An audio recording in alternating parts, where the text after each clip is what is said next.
जय श्री हरि विष्णु। जय माँ लक्ष्मी। ओम नमो भगवते वासुदेवाय।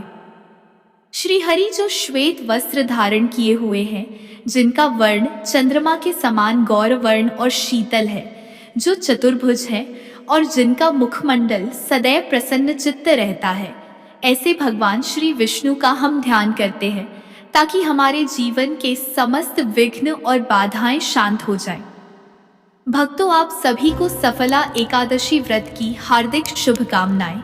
हे भक्तों, क्षण भर के लिए इस नश्वर संसार के कोलाहल को भूल जाएं। अपनी आंखें बंद कर और उस परम पिता परमात्मा की छवि को अपने हृदय में विराजित करें। वह शंख, चक्र, गदा और पद्म धारण किए हुए शेषनाग की शैया पर विश्राम कर रहे हैं। माँ लक्ष्मी उनके चरण दबा रही हैं। रिद्धि सिद्धि उनकी दासी बनकर खड़ी है।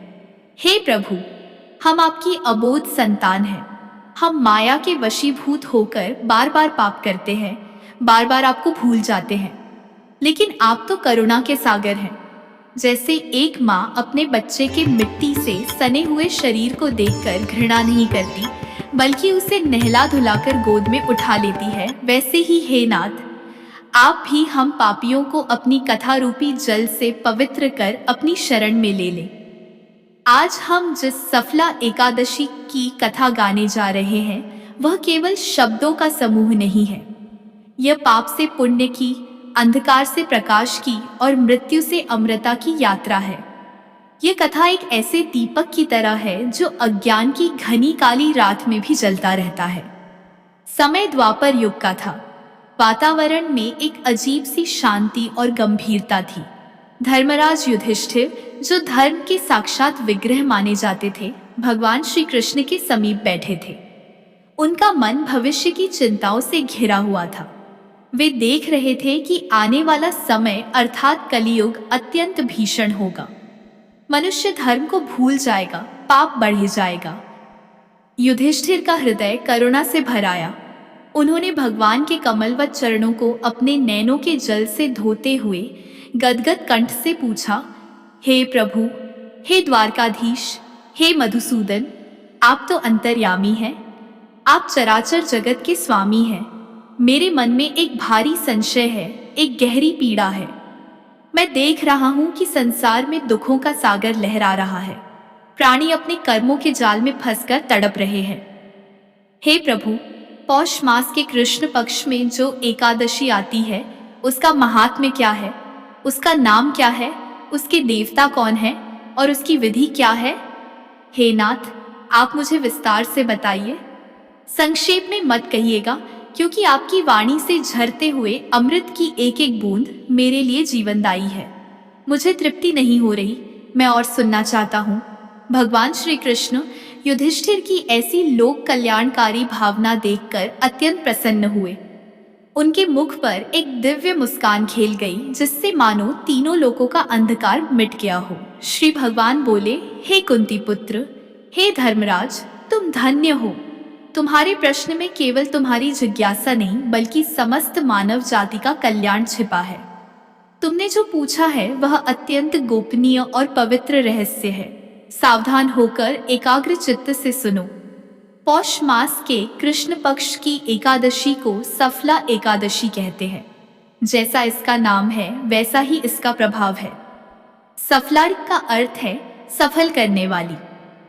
यह एकादशी मनुष्य के इहलोक और परलोक दोनों को सफल बना देती है। हे राजन, बड़े बड़े यज्ञ, कठिन तपस्याएं और दान पुण्य भी वह फल नहीं दे पाते जो सफला एकादशी का श्रद्धा पूर्वक पालन करने से मिलता है। इसके अधिष्ठाता देवता साक्षात श्री नारायण हैं। इस दिन जो भक्त फल फूल अर्पण करके मेरी पूजा करता है, मैं उससे इतना प्रसन्न होता हूँ जितना बहुमूल्य रत्नों और आभूषणों से भी नहीं होता। अब मैं आपको इस व्रत से जुड़ी कथा सुनाता हूँ। आप इसे ध्यान पूर्वक सुने। भगवान श्री कृष्ण कथा आरंभ करते हुए बोले, हे युधिष्ठिर, सतयुग के पावन काल में भारतवर्ष की पवित्र भूमि पर चंपावती नाम की एक नगरी थी। वह नगरी क्या थी, मानो इंद्र की अमरावती धरती पर उतर आई हो। वहां के महल सोने और मणियों से जड़े हुए थे। घरों की छतों पर मोर नाचते थे, सरोवरों में कमल खिले रहते थे और हंस क्रीड़ा करते थे। वहां की हवा में वेदों की रचाएं गूंजती थीं। वहां न कोई दरिद्र था, न कोई रोगी, न कोई दुखी। उस नगरी के राजा थे महाराज महिष्मान। राजा महिष्मान साक्षात धर्म की प्रतिमूर्ति थे। वे प्रजा का पालन अपनी सगी संतान की भांति करते थे। उनके राज्य में कभी अकाल नहीं पड़ता था, कभी असमय मृत्यु नहीं होती थी। राजा महिष्मान के 4 पुत्र थे। चारों पुत्र देखने में कामदेव के समान सुंदर और बल में भीम के समान थे। किंतु विधाता की गति को कौन जान सकता है। जैसे सुंदर गुलाब के पौधे में कांटे भी होते हैं, जैसे चंद्रमा में भी दाग होता है, वैसे ही राजा महिष्मान के कुल में एक कलंक उत्पन्न हुआ। उनका सबसे बड़ा पुत्र, जिसका नाम लुम्पक था, वह स्वभाव से अत्यंत क्रूर और अधर्मी निकला। भगवान श्री कृष्ण ने लुम्पक के चरित्र का वर्णन करते हुए कहा, हे राजन, वह लुम्पक महापापी था। बचपन से ही उसके लक्षण अशुभ थे। जैसे जैसे वह बड़ा हुआ, उसके पाप भी बढ़ते गए। उसे न वेदों में रुचि थी, न गुरुजनों के वचनों में। उसे साधु संतों को सताने में पैशाचिक आनंद आता था। उसका सबसे बड़ा पाप यह था कि वह भगवान विष्णु और उनके भक्तों का घोर विरोधी था। जहां कहीं कीर्तन होता, वह विघ्न डालता। मंदिरों को अपवित्र करता। वह कहता, कौन है यह विष्णु? मैं किसी देवता को नहीं मानता। शक्ति ही सत्य है, भोग ही जीवन है। वह पराई स्त्रियों पर कुदृष्टि डालता, नगर की वधुओं का मान मर्दन करता। वह दिन रात मदिरा के नशे में धुत रहता और जुए में अपना समय और धन नष्ट करता। राजा महिष्मान ने बड़े कष्ट से प्रजा के खून पसीने की कमाई से जो राजकोष भरा था, लुम्पक उसे वेश्याओं और अपने दुष्ट मित्रों पर पानी की तरह बहाता था। राजा महिष्मान को जब अपने गुप्तचरों से अपने ज्येष्ठ पुत्र के कुकर्मों का समाचार मिलता, तो उनका हृदय छलनी हो जाता। वे एकांत कक्ष में जाकर फूट फूट कर रोते। वे सोचते, हे विधाता, मैंने पूर्व जन्म में कौन सा पाप किया था जो मुझे ऐसा कुलनाशी पुत्र प्राप्त हुआ। जिस पुत्र को मेरे बुढ़ापे की लाठी बनना चाहिए था, वही आज मेरे यश को मिट्टी में मिला रहा है। इससे तो मैं निस्संतान ही अच्छा था। राजा ने उसे बहुत समझाया, साम दाम दंड भेद सब उपाय किए, ऋषियों से उपदेश दिलवाया, माताओं ने ममता से समझाया, मंत्रियों ने नीति बताई, किंतु पत्थर पर पानी का क्या असर। कोयले को 100 मन साबुन से भी धो लो तो भी वह काला ही रहता है। लुम्पक की दुष्टता दिन प्रतिदिन बढ़ती गई, परंतु पाप का घड़ा भरने में समय नहीं लगता। एक दिन लुम्पक ने मर्यादा की सारी सीमाएं लांघ दी। उसके अत्याचारों से पूरी प्रजा राजमहल के द्वार पर आकर हाहाकार करने लगी। प्रजा का रुदन सुनकर राजा महिष्मान का धैर्य टूट गया। राजा ने सोचा, शास्त्र कहते हैं कि यदि एक अंग में सड़न लग जाए और वह पूरे शरीर को नष्ट करने लगे, तो उस अंग को काट देना ही धर्म है। यदि एक पुत्र के कारण पूरा राष्ट्र और धर्म नष्ट हो रहा हो, तो उस पुत्र का त्याग कर देना ही राजा का कर्तव्य है। राजा ने कठोर हृदय करके, आंखों में आंसू भरकर भरी सभा में आदेश दिया, लुम्पक, तुम मेरे रक्त हो, मेरे अंश हो, किंतु तुम्हारे कर्म राक्षस के समान है। मैं तुम्हें त्यागता हूँ। आज अभी इसी क्षण मेरे राज्य की सीमा से बाहर चले जाओ। अब इस राज्य, इस कुल और इस पिता से तुम्हारा कोई संबंध नहीं है। यदि सूर्योदय के बाद तुम मेरी सीमा में दिखे, तो तुम्हें मृत्यु दंड दिया जाएगा। पिता के मुख से ऐसे कठोर वचन सुनकर भी लुम्पक लज्जित नहीं हुआ। उसकी आंखों में पश्चाताप का एक आंसू भी नहीं आया। उल्टे वह क्रोध से फुफकारता हुआ, पैरों को पटकता हुआ राजभवन से निकल गया। न उसने माता के चरण छुए, न पिता को प्रणाम किया। वह घने जंगलों की ओर चल पड़ा। वह जंगल इतना भयानक था कि वहां दिन में भी सूर्य का प्रकाश धरती को नहीं छू पाता था। चारों ओर हिंसक पशुओं की डरावनी आवाजें गूंजती थीं। सांप और बिच्छू रास्तों में रेंगते थे। जिस राजकुमार के पैर कभी फूलों की सेज के बिना जमीन पर नहीं पड़ते थे, आज वही कांटों और नुकीले पत्थरों पर नंगे पैर चल रहा था। वन में जाकर लुम्पक पूरी तरह राक्षस बन गया। उसके मन में प्रतिशोध की आग जल रही थी। उसने सोचा, मेरे पिता ने मुझे निकाला है, मैं उन्हीं की प्रजा को लूटूंगा। मैं इस राज्य को बर्बाद कर दूंगा। दिन भर वह घनी झाड़ियों और अंधेरी गुफाओं में छिपा रहता। जैसे ही रात होती, वह यमराज के दूत की तरह नगर में घुसता। वह सोए हुए लोगों के घरों में चोरी करता, निर्दोषों की हत्या करता और धन दौलत लूटकर वापस वन में भाग आता। वन में खाने को राजसी भोजन नहीं था, इसलिए वह महापापी अब निरीह वन पशुओं को मारकर उनका कच्चा मांस खाने लगा। उसका रूप भी भयानक हो गया। बाल बढ़ गए, नाखून जानवरों जैसे हो गए, आंखों में खून उतर आया। वह चलता फिरता काल बन गया था। किंतु हरि की लीला अपरंपार है। होय है वही जो राम रची राखा। भगवान जिसको तारना चाहते हैं, उसे नर्क से भी खींच लाते हैं। जिस वन में लुम्पक रहता था, वहां एक अत्यंत प्राचीन और विशाल पीपल का वृक्ष था। वह वृक्ष कोई साधारण वनस्पति नहीं था, वह साक्षात भगवान वासुदेव का स्वरूप था। वह वृक्ष देवताओं की तपस्थली था। उसकी शाखाएं मीलों तक फैली थीं। अनजाने में, बिना किसी पुण्य के, केवल संयोगवश लुम्पक ने उसी पवित्र पीपल के वृक्ष के नीचे अपना निवास बना लिया। वह पाप करता था, मांस खाता था, लेकिन सोता था हरि की गोद में पीपल के नीचे। भगवान की करुणा देखिए, उन्होंने अपने निंदक को भी अपनी छाया में शरण दी। समय का पहिया घूमा, पौष मास आ गया। प्रकृति ने अपना रौद्र रूप दिखाना शुरू किया। कृष्ण पक्ष की दशमी तिथि एकादशी से एक दिन पहले आई। उस दिन वन में प्रलयंकारी शीत लहर चलने लगी। ठंड इतनी भयानक थी कि वन के पशु पक्षी भी अपनी गुफाओं और घोंसलों में दुबक गए। लुम्पक के शरीर पर वस्त्र के नाम पर केवल फटे पुराने चिथड़े थे। वह ठंड से ठिठुरने लगा, उसके दांत बजने लगे, शरीर नीला पड़ने लगा। उस दशमी के दिन अत्यधिक ठंड के कारण वह शिकार करने के लिए अपनी गुफा से बाहर नहीं निकल सका। न उसे कोई फल मिला, न कोई पशु। वह दिन भर भूखा प्यासा रहा।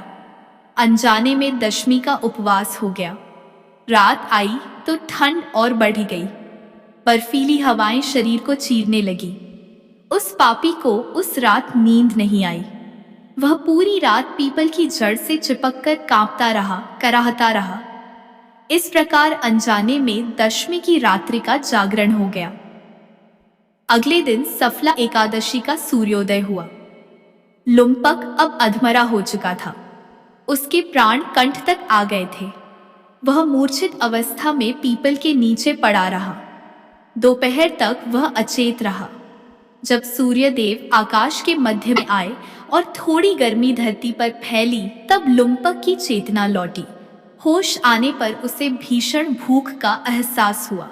पेट में जठराग्नि धधक रही थी। वह लड़खड़ाते हुए उठा, पैर साथ नहीं दे रहे थे।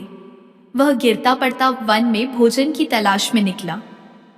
आज उसमें धनुष उठाने की शक्ति नहीं थी।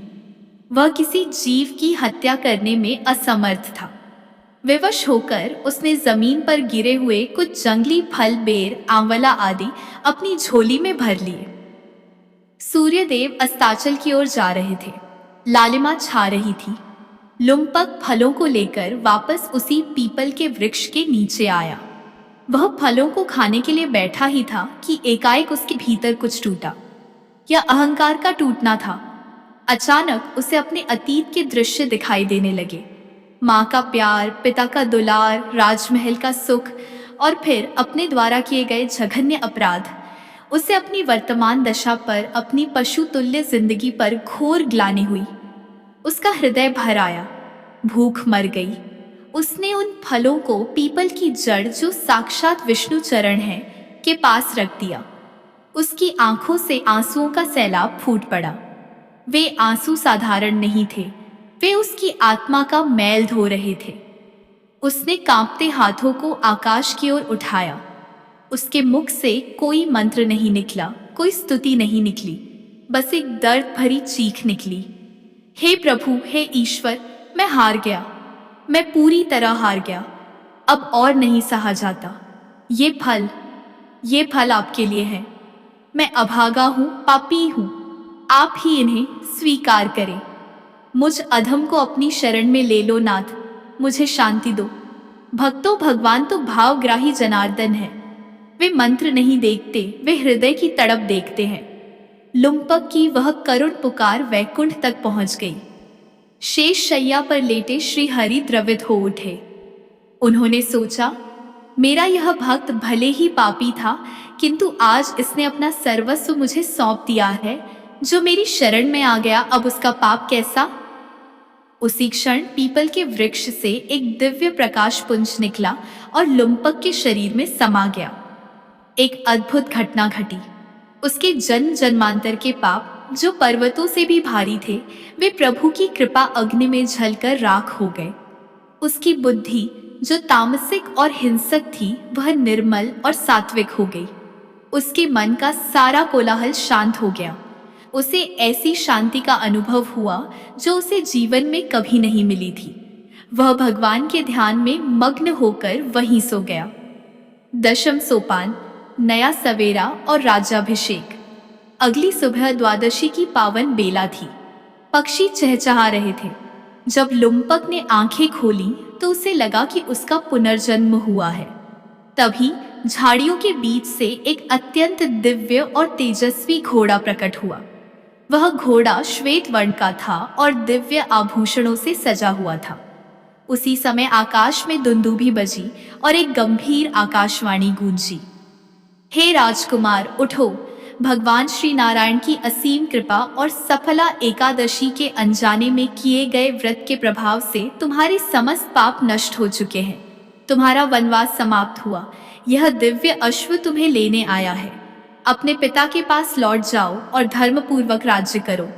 आकाशवाणी सुनकर लुम्पक, जो अब शुद्ध हो चुका ना, घुटनों के बल बैठ गया। उसने धरती को चूमा और गदगद कंठ से बोला, हे नाथ, हे करुणा सागर, आपकी जय हो। आपने मुझ जैसे पापी को भी नहीं त्यागा। मैं जीवन भर आपका दास बनकर रहूंगा। जब वह राजमहल पहुंचा तो उसका रूप बदल चुका था। उसके चेहरे पर एक अलौकिक तेज था। राजा महिष्मान ने जब अपने पुत्र को देखा तो वे उसे पहचान न सके। यह वह क्रूर लुम्पक नहीं था, यह तो कोई महात्मा लग रहा था। लुम्पक ने पिता के चरण पकड़ लिए। राजा ने उसे गले लगा लिया। दोनों की आंखों से प्रेम की गंगा बह निकली। राजा महिष्मान ने उसी दिन अपना सारा राज्य लुम्पक को सौंप दिया और स्वयं तपस्या के लिए वन चले गए। लुम्पक अब राजा सुम्पक अर्थात सुंदर कांति वाला राजा के नाम से प्रसिद्ध हुआ। उसने राज्य संभालते ही सबसे पहले पूरे राज्य में घोषणा करवाई, सुनो सुनो सुनो, आज से मेरे राज्य में कोई भी एकादशी के दिन अन्न ग्रहण नहीं करेगा। सभी भगवान विष्णु का भजन करेंगे। जो इस आज्ञा का पालन नहीं करेगा वह दंड का भागी होगा।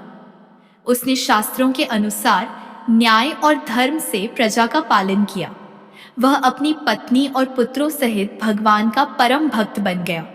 उसके राज्य में दुख, दरिद्रता और पाप का नामो निशान मिट गया। वर्षों तक धर्मपूर्वक राज्य करने के बाद जब वृद्धावस्था आई तो उसने भी अपने पुत्र को राज्य सौंप दिया और स्वयं वन में जाकर भगवान का तप किया।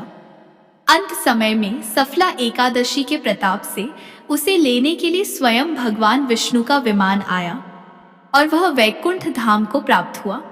इस प्रकार से भगवान श्री कृष्ण कथा विश्राम देते हुए बोले, हे धर्मराज युधिष्ठिर, देखो सफला एकादशी का प्रभाव। जिसने अनजाने में बिना विधि के केवल विवशता में यह व्रत किया उसे मोक्ष मिल गया। तो सोचो, जो मनुष्य श्रद्धा, भक्ति और विधि विधान से इस व्रत को करेगा उसे क्या नहीं मिल सकता। यह व्रत चिंतामणि के समान है। यह पाप रूपी ईंधन को जलाने के लिए अग्नि के समान है। जो कोई भक्त इस कथा को पढ़ता है या सुनता है उसे राजसूय यज्ञ का फल मिलता है। हे प्रभु, जैसे आपने लुम्पक को तारा वैसे ही हम सभी का उद्धार करें। हमारे मन को अपनी भक्ति में लगाए। बोलिए श्री वृंदावन बिहारी लाल की जय। बोलिए एकादशी माता की जय, बोलिए लक्ष्मी नारायण भगवान की जय। ओम नमो भगवते वासुदेवाय।